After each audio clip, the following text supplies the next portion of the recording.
Hello everyone, welcome to the session today on choreography script writing.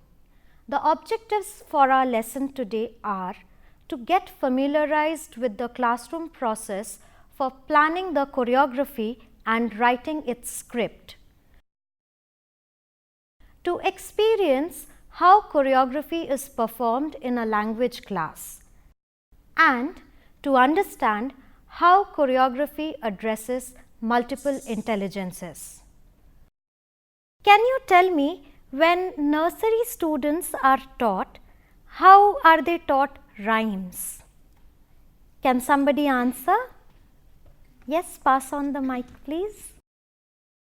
Through recitation method, or teacher used to enact, like teacher she'll enact and she'll sing the song.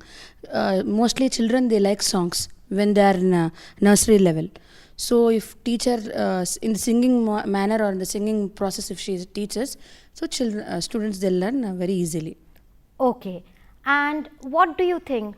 The teachers enact, and what do the students do? Can somebody tell me that? They'll enjoy while doing poems, rhyming and all. They are enjoying, but why are they enjoying? What do they do? Are they sitting in the class? No. Yes, Dancing. somebody? They may be playing or through dancing, by screaming, like that. Now, do you recall your nursery rhyme experience of Twinkle Twinkle Little Star? In that, if you remember, your teachers enacted it, and as children you did the same thing. You too acted as if you all were showing the stars and the sky high above, right? You can see that this particular way of choreographing, that is putting actions to poems, is not something which is limited only to lower classes. Students in the higher classes can be taught to do the same thing. Can you think how a class 5 student can be asked to do a choreography? Any ideas? They can enact the poem, like they can do the role plays and small skits in the classroom. Okay, very good.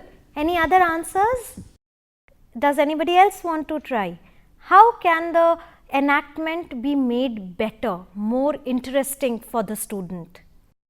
See, in the classroom, each student might be having different intelligence. One might be good in music, one might be good in enacting, and one might be good in script writing or in other this thing. So the music part they can do with the chorus. The dancing they can act and they can dance like how the poem is there. And who is good, like who can talk very good, like correct pronunciation and all, they can sing that poem. Yes, as you have correctly mentioned, all the different types of intelligences need to be taken into consideration even when dealing with class 3 to 5 students. And along with it being an oral presentation, at this level, the written component can also be introduced to them. Now, let us watch how children in class 5 are performing a choreography of a poem, If a Tree Could Talk. Let's listen to the song now. Dear children, you can perform choreography now. Are you ready? If a tree could talk, what would it say? Don't chop me down, just walk away. Don't chop me down, just walk away. If the river could talk, what would it say? Don't dump me trash, throw it away. Don't dump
Just now you have seen class 5 students putting up a performance.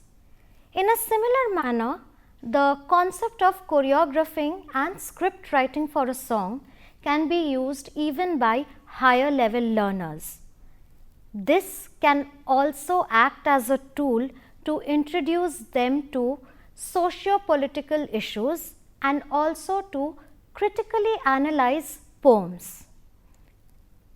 There are certain steps which as classroom teachers you can try to use choreography as a pedagogic tool. To summarize those, reading a poem, identifying the themes and choreographing the poem, listening to a song and choreographing it, reading posters and developing choreography based on the theme, identifying social issues, writing posters and slogans on these, and developing choreography based on the theme. Following this order, it will be a very interesting activity even for higher level learners to get introduced to the notion of choreographing and script writing.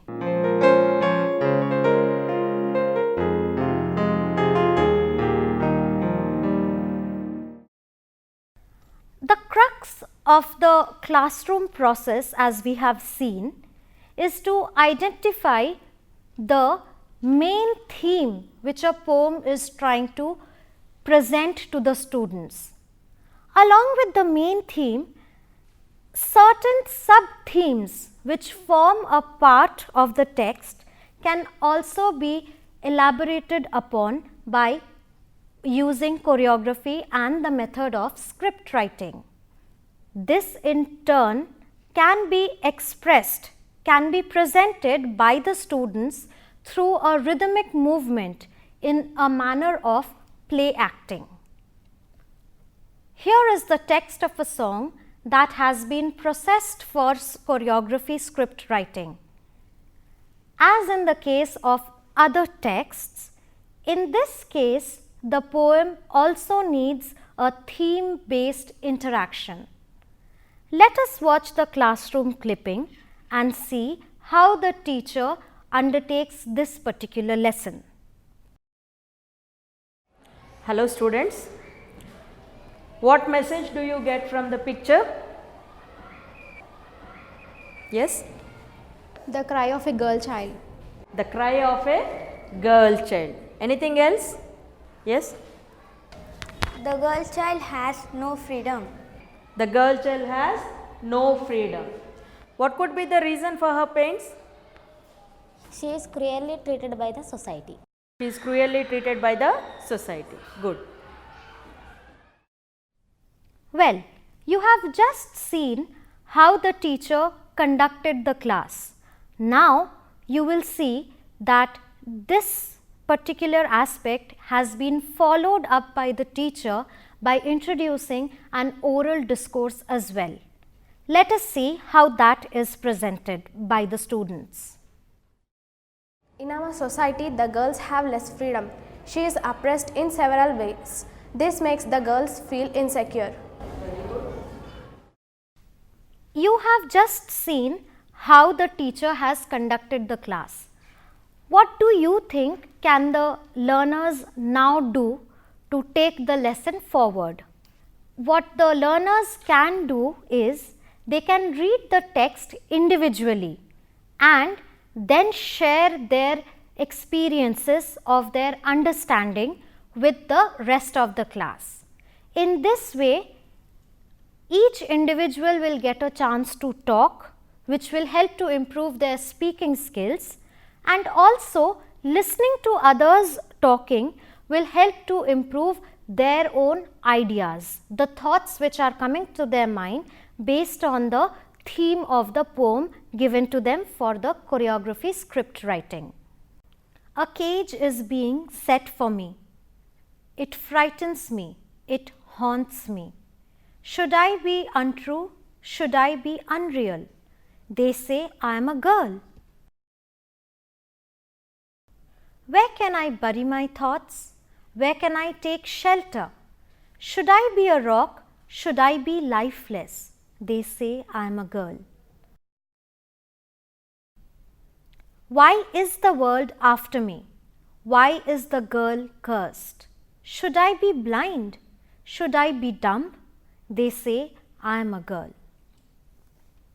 Thereafter, you have just seen that the students also try and respond to the extrapolatory questions which the teacher is asking. Why do you think this is necessary? When the teacher is trying to ask them questions for the students to respond to, the teacher is trying to activate the students' thinking better. It is only when you ask a question and you try to answer it that your thinking starts happening. And as we all know, as teachers, getting our students to think is what is most important. Also, it is only at this juncture, after the students themselves have spoken about their thinking, what their ideas are, that the choreography is worked out.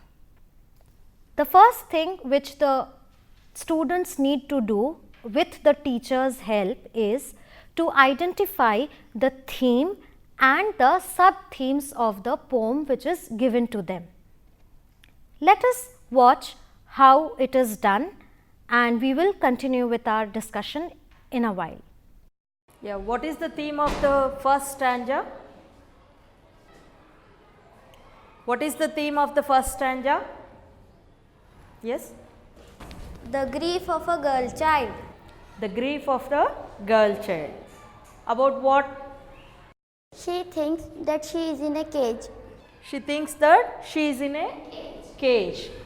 Okay, do you all agree for this? Yes. Okay, then what does the cage stand for? Yes? Lack of freedom. Lack of freedom. Good. Then who can clarify this idea? Look at the poem. Yes. The line "Should I be a rock" suggests that she should not react to anything. Okay. Anything else? The line "should I be," unreal, all this. Okay. So here also, should I be a rock? Should I be lifeless? Okay, good. What is the theme of second stanza? Group 2, what you have written? The girl's fear and anxiety of being insecure. The girl's fear and anxiety being insecure. Okay, could you explain it? Anyone from your group? Yes. The line "where can I take shelter" suggests that she is insecure. The line "where can I take shelter," okay, it suggests that she is insecure. Okay, then what is the theme of third stanza? Yes? The girl's agony. The girl's agony. Agony for of what? The whole world is criticized her. The whole world criticizes her. Good. You have just seen how the teacher facilitated the thinking and the talking process among the students. Each and every student was given a chance to try and express their thoughts. Some students could, some found it a little difficult. But as we all know, it is perfectly fine for the students to not be able to answer. It's not really a big problem. Now, the next step is to identify instances from real life situations which the students can relate to the theme or the sub-theme which is presented through the poem given to them. Let us continue watching the classroom video. The theme of the first stanza is the grief of the girl child as she has lost freedom. Okay. Can you suggest any incidents from the real life? Yes? The mother scolds the girl as she comes home late, but she does not scold the boy who does the same thing. Yeah. When girls come late, mother scolds the child, and when the same thing is done by the boy, they don't scold. Okay. Any other incidents? Yes. Two boys are playing cricket. The girl joins her. Her father happens to see this and scolds her. When the boys are playing cricket in the ground, if girl want to join them, generally parents, they don't allow the girl. Okay. So we have identified two instances from real life where the girl feels that she is insecure. Okay. The mother scolds the girl as she comes home late, but she does not scold the boy who does the same thing. And when two boys are playing cricket and the girl joins her, her father happens to see this and scolds her. She goes home crying. Okay. Now, where does this first incident took place? Yes? At home. At home. And what about the second incident? Yes. In the ground. In the ground. So, whether it is in home or outside, she feels the same thing. Now that the themes and the sub-themes have been identified, the next important aspect is to try and find out the location of where the action is taking place. The first location of the action is the home, and the second is near the playground. At home, you saw that for coming home late, the mother is scolding the girl, but when the boy comes home late, the parents are not scolding him. Later on, in the second action which happened on the playground, you see that the two boys were playing and the girl wanted to go and join them, but the father saw the girl playing and then he dragged her away from there. He did not let the girl play over there. So, this way you can see how the theme of the oppression of the girl child is being brought out from this particular action which you have just seen. After you have identified the location or the setting of the action, it is important to identify the characters involved. Perhaps you can try and identify the main characters in this. Let us watch the clipping. Who are the characters here? Yes. The girl, the boy, the mother. So, there are three characters: mother, girl and boy. Now, what about the second instance? Yes? Two boys, the girl child and the father. Two boys, the girl child and the father. So, we have identified location, that is location for the first instance is home and for the second instance is playground, and even we have identified the characters also. For first instance, like girl, boy and mother, and for second instance the girl, two boys, father, and even we need chorus also, okay, to create playground and all that. Can somebody try to say which characters were involved?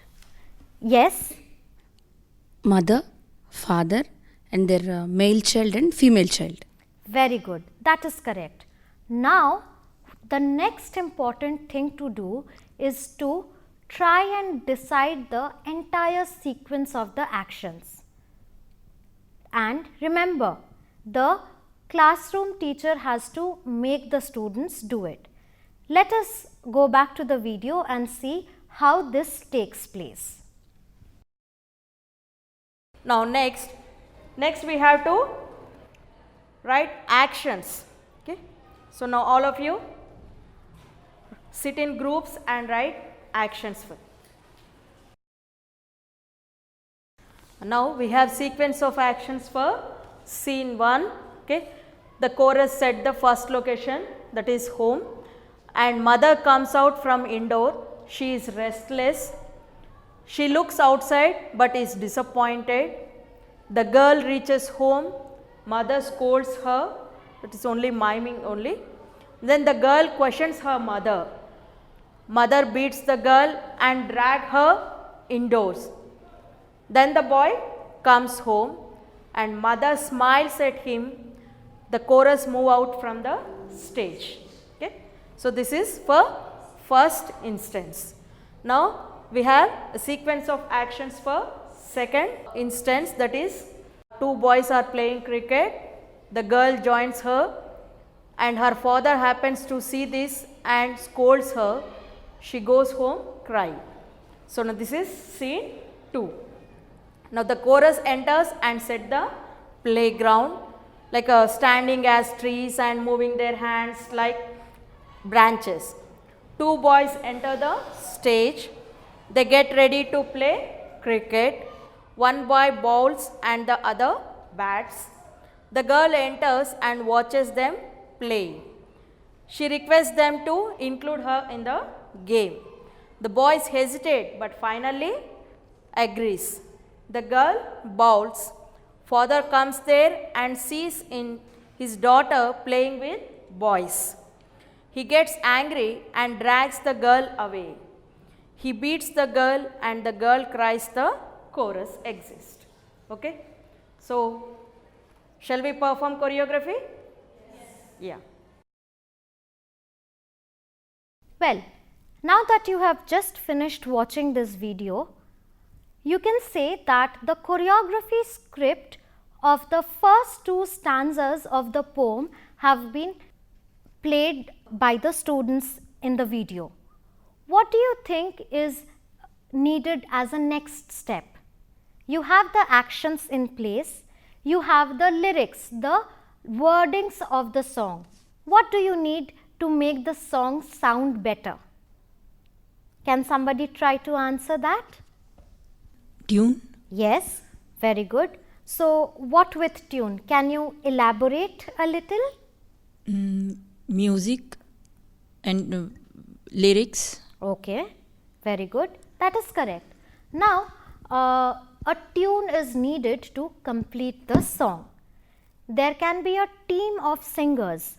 Perhaps the students who are good at their singing can be chosen at this juncture. The performers, the ones who are very good in acting, can perform the actions of the 2 stanzas and put up a small skit in front of the class. Let us watch how the children are performing this particular choreography.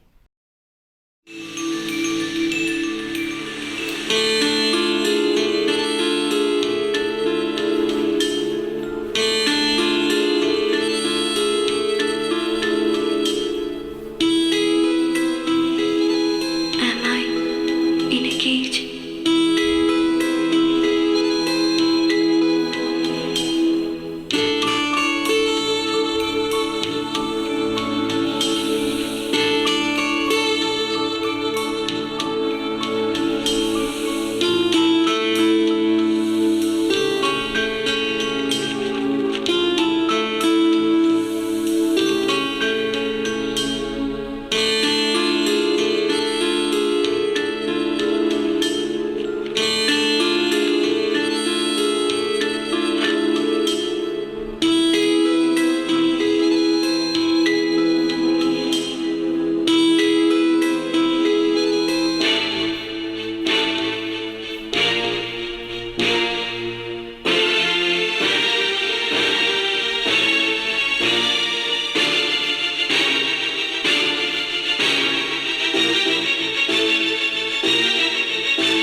They say I'm a girl.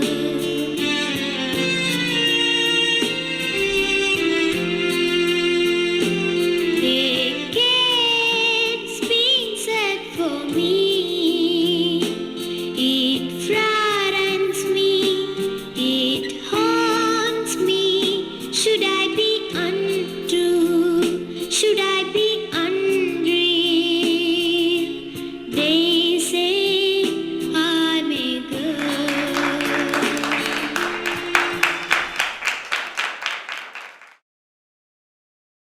Well, now you have seen that choreography is an ideal pedagogical or teaching tool for an inclusive language learning classroom. You can have students, whether they are good at singing or dancing, to have a role to play, as you have yourself mentioned some time back. Yes or no? Yes. All right, good.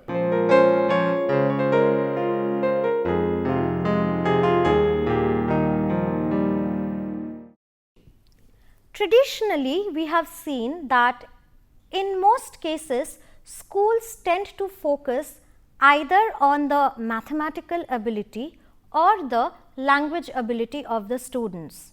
But today we know differently. It is a well established fact that there can be intelligences which a student exhibits even beyond these two types of intelligences. The focus is no longer only on reading, writing and arithmetic. It has moved beyond that. While many students function well in that kind of an environment, there are others who need to be given more chance to explore other things and other spheres of their intelligences as well. It is in this backdrop that today we will know about Howard Gardner's theory of multiple intelligences. Gardner argues that intelligence, particularly as it is traditionally defined, does not sufficiently encompass the wide variety of human abilities. His theory has emerged from recent cognitive research and documents the extent to which students possess different kinds of minds and therefore learn, remember, perform and understand in different ways.